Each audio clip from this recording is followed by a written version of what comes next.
Peppa and George decided to take a walk in the forest and stumbled upon an old, abandoned house. It looked very gloomy. Broken windows, overgrown bushes, creaky door. Inside, it was dark and cold. Cracked portraits hung on the walls. Their eyes seemed alive. Suddenly, it became dark outside the window. At that moment, a strange woman appeared. The owner of the house. Her face was pale, and her eyes were cold and frightening. She smiled strangely and said, Welcome. You shouldn't have come here. Suddenly, she began to change. Her face distorted.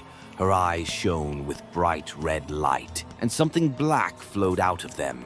Peppa tried to run, but the door slammed shut by itself. The demon owner grabbed Peppa and George with her long claws. Their screams disappeared into the darkness. Everything around started to distort. The house's owner dragged the children into her dark basement. Peppa and George were tied up. Their mouths were covered with rags. The owner was boiling something murky in a huge cauldron and muttered, Soon I will enjoy this. Peppa turned around and saw Susie and Rebecca. They were also tied up and trembling with fear. Suddenly, a familiar, sinister whisper sounded. The door opened. Standing in the doorway was Evie, with tentacles and a sinister smile. She grabbed the house owner with one of her tentacles and swallowed her with a sinister sound. Afterward, Evie smiled sweetly but continued to radiate horror. The children were scared. They already knew what awaited them. Evie wasn't full yet and was planning to fix that. Deleted Peppa Pig episode, The Living Toy. George loved his dinosaur, but that day, the toy fell into a place where it shouldn't have gone. George didn't know. Some toys find their owners on their own. When George disappeared, Peppa decided to look for him, but she had no idea. She would have to search not for her brother, but for what had taken him. The trail led to the nursery, where it all began. The door to the nursery swung open, and Peppa saw a giant dinosaur holding George in its claws. Give him back! Peppa shouted, but the dinosaur already knew his name. Peppa tried to rescue her brother, but the dinosaur swatted her away with its tail. George mumbled. His voice sounded strange, as if the dinosaur was learning how to be him. Peppa grabbed a toy hammer and struck the dinosaur's paw. It dropped George. Run! Peppa yelled, but George didn't move. His eyes turned red. In the morning, George returned, but Peppa saw that now the dinosaur was always watching him. At night, a voice was heard behind the door. The little dinosaur.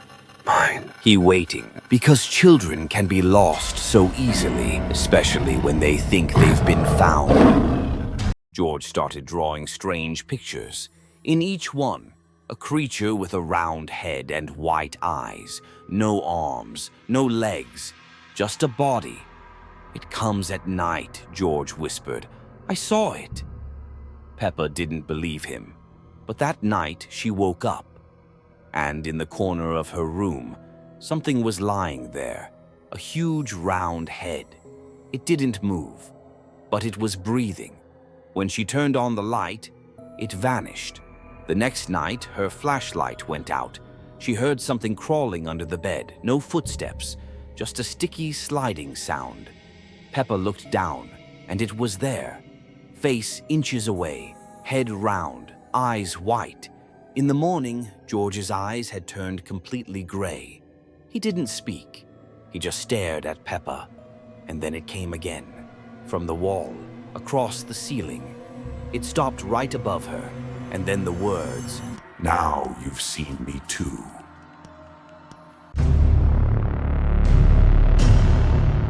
A bright, sunny day, the entire Peppa family was on their way to visit Grandma and Grandpa. I can't wait to see Grandma and Grandpa, Said Peppa. Dinosaur! Grrr. Exclaimed George. They enjoyed a cozy time together, baking cookies. Peppa and George exchanged mischievous smiles. Let's explore the basement, Suggested Peppa. They tiptoed down the creaky stairs into the dimly lit basement. In the corner stood a dusty chest covered in cobwebs. What is that? A treasure chest? Peppa asked in surprise. She opened it with a loud creak. Suddenly, dark shadows burst out from inside, forming sinister figures. "Peppa, I'm scared," George said fearfully. At that moment, everything in the kitchen was peaceful and calm. The family was drinking tea when, suddenly, the children's screams prompted the parents to go downstairs. What's going on, kids? Asked Mummy Pig. The shadows swirled around the parents, trying to pull them into the chest. Daddy Pig grabbed one of the tentacles that was emerging from the chest. George, Peppa, back away! Daddy Pig shouted sternly. But suddenly, one of the shadows struck him, causing him to lose his balance and loosen his grip. The shadows swallowed the parents. Grandma and Grandpa were having a lovely chat in the kitchen, but Grandpa noticed that no one had come back from the basement for a long time and decided to check. Grandpa Pig hurried down the stairs with a serious look on his face. Inside this chest were the souls of those brave enough to open it. I found this on an old ship, He said grimly. It's a curse. He pulled out an old book from his pocket and began to recite a spell. The shadows taunted Grandpa, whispering incomprehensible words, and he looked frightened. Grandpa, help us! Peppa cried out. The shadows started to dissolve, but suddenly George snatched the book from Grandpa's hands and threw it onto the floor. His eyes turned red as if he were under hypnosis. "No more light needed," he declared.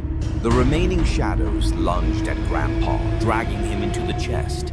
He struggled but was helpless. Peppa watched in horror as George advanced toward her with tears in her eyes. What are you doing? She shouted in fear.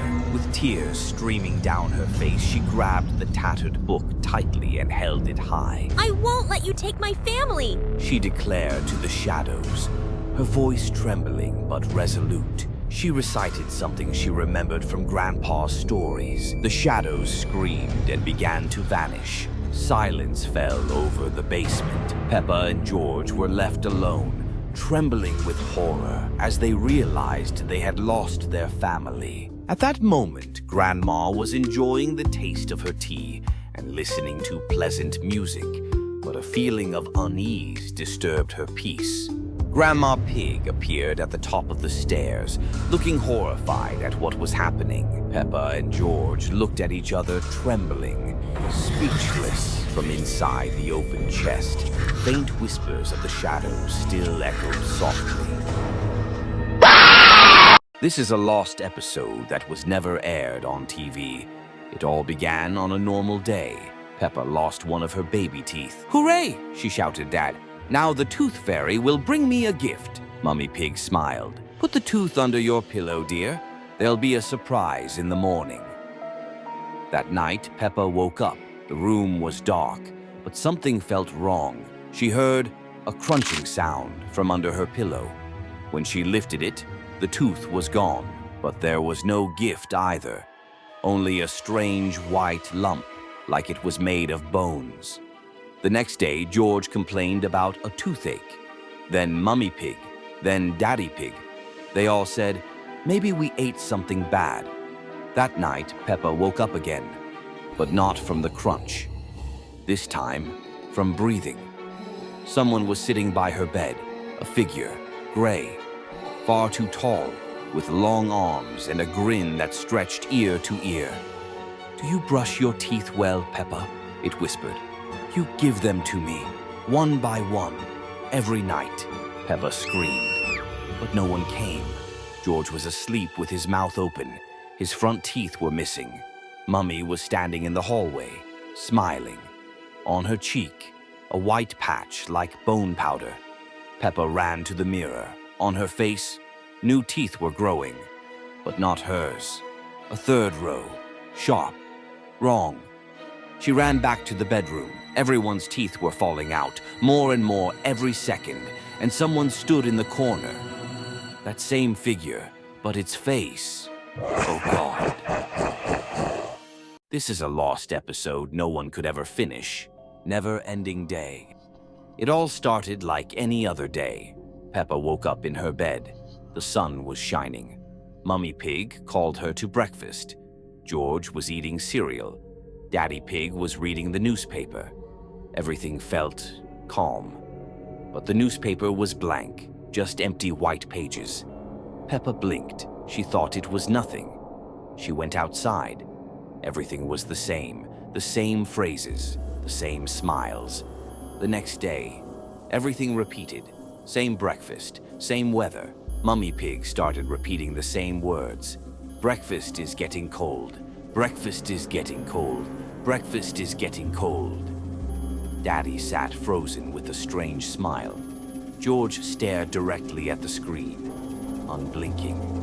Peppa felt time breaking. She opened her eyes one day and saw strangers in her room. They had her face, all of them, and they just stared. She walked to the mirror. Her reflection didn't move. Its eyes were dark, unnatural. Once she saw George writing on the wall with black chalk. Peppa didn't escape, and then the writing vanished. One morning, Mummy Pig stood still, facing the wall. Peppa screamed her name, but Mummy didn't respond. Then slowly, she turned around, and her face wasn't hers. Another day, Peppa opened the front door, but there was no street, just a black wall. Dark shapes began appearing in the corners of the room. They didn't move, but Peppa knew they were watching her. And then, she didn't wake up in her bed. She woke up inside a cardboard box. There was a price tag on her chest, $13.99. Voices outside whispered, "Let's take this one. Give it to the kid." For the last time, Peppa opened her eyes and saw a screen. On the screen, just one line of text, "File successfully deleted." And then there was only black. No Peppa, no day, just silence. It was an ordinary day. Peppa's math teacher, Madame Gazelle, started coming to her house. At first, Peppa enjoyed studying with her. However, after a few days, Peppa became thin and sad. Her parents started to worry. Peppa, you must eat.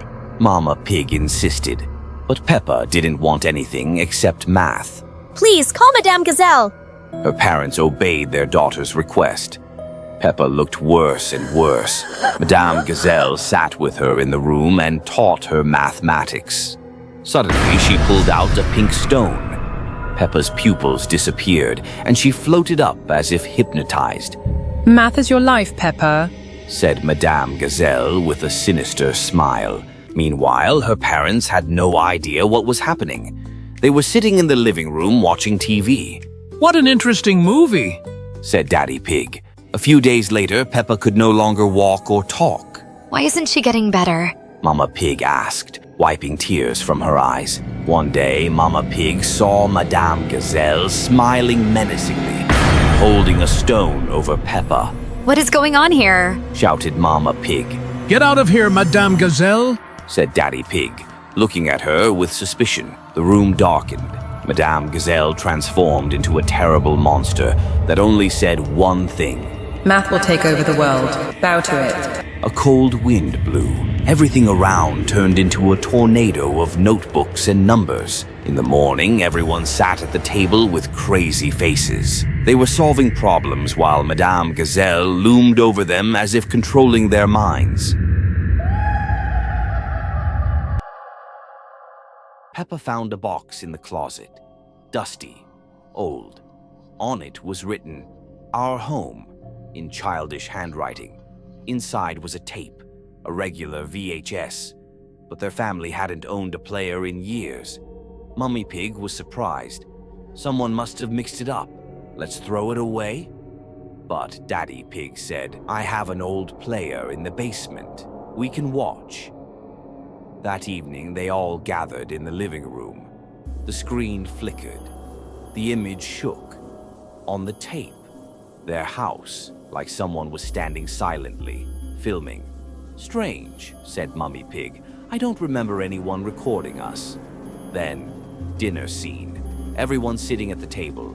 Daddy, Mummy and Peppa on both sides. Two Peppas, identical, both eating. But one of them smiled.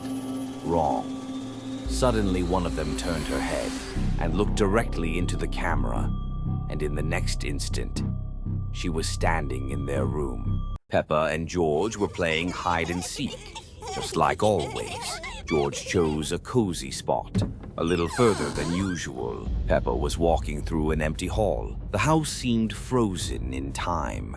George was hiding well, too well. Mommy Pig was washing the dishes, but her movements were a bit slowed down. Mommy, George isn't coming out. He always plays like that. Peppa felt the presence of something supernatural. The wardrobe where George was hiding was now closer than before. George was always nearby, but he wasn't here. The game of hide and seek had long since crossed into another realm. Peppa approached the window. There was George. He was outside, looking at Peppa and trying to get her attention. Turning around, Peppa noticed that George was also inside. She went outside. The yard was empty. The grass was pressed down, as if someone had just left. But now, in the window, there was her, the one who hadn't come out. Peppa decided to go back home. The door creaked as if someone was pulling it at the same time she did. Something in the house had changed, like it was shrinking. The wardrobe remained, but it no longer hid anything. Peppa entered the kitchen. George sat with his back to her at the table. He was waiting, but something was wrong. His face was blurred. He whispered, You lose. The game was over. but had it ever really begun?